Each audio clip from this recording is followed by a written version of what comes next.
Welcome back to our series on Bach's Orgelbüchlein. Today we're looking at one of the Passiontide chorales, Hilf, Gott, gelinge.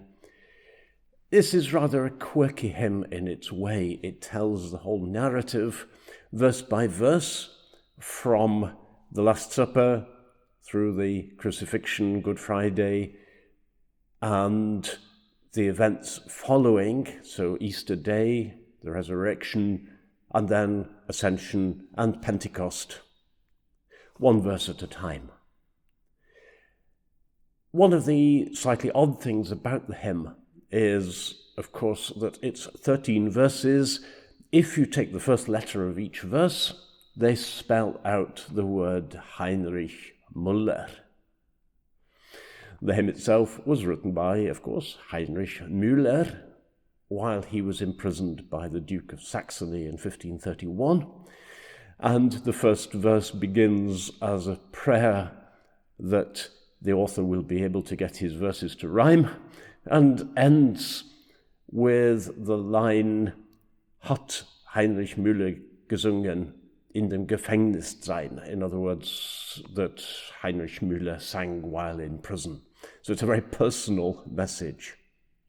But it became quite a popular hymn in the 18th century, and rather unusually, perhaps, for Orgelbüchlein, it is no longer in the hymn book, so it's really gone out of fashion. A few weeks ago, we looked at my all-time favourite prelude in Orgelbüchlein, Herr Gott, nun schloss den Himmel auf, which I described then as being unique, actually, in being a trio in 4 voices. This actually is the nearest thing to that. It is, again, a trio texture where the melody line, the right hand, is, in fact, a 2-part canon.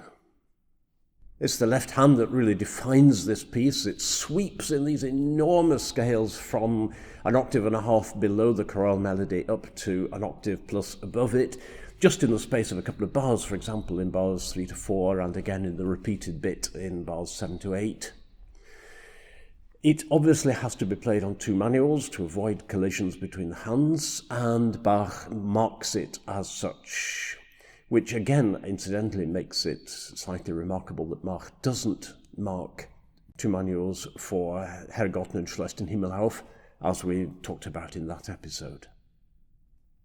So the usual performance questions. First of all, tempo, which I think has to be taken here in association with registration.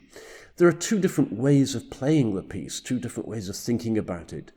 The one is that the left hand is a kind of figuration which decorates the chorale melody, in which case we're going to play the left hand in quite a bright, lively registration, and rather subsidiary to the chorale melody itself. The alternative is to reimagine the piece as though it were, for example, a cantata movement with the chorale melody in canon between 2 voices and a solo instrument playing the ostinato. It would be typical there to think of, for example, a woodwind instrument like an oboe, playing this long and very lovely figuration. If we're going to do that, then it will be slightly slower and slightly more deliberate. So really you need to decide which of the 2 you think this piece is. I'll play it in both ways, and you can make a decision which you prefer. Whichever you decide to do, the left-hand figuration is obviously going to mark slightly the triplets, and in the sense that we're going to do that, it might be a good idea, whichever kind of fingering you prefer, whether you prefer a 18th century type fingering or a modern type fingering, it might be a good idea to avoid over-dependence on passing the thumb under the first finger in order to create a legato, and deliberately experimenting a little bit with a fingering that heightens the cha-cha-cha-cha-cha-cha-cha feel. Again, it doesn't necessarily mean need to be split up, to become cha-da-da, but simply to emphasize slightly the rhythmic nature of the triplets. The right hand has got the chorale melody in canon, and as always happens when we have, for example, a canon, we want to be very careful to phrase off the various parts to make it very clear where the ends of the lines are. Bach makes this rather easy so far as the lower part's concerned, because in all but one instance he writes in rests. So far as the upper part's concerned, we're going to need to be quite careful to define the rests.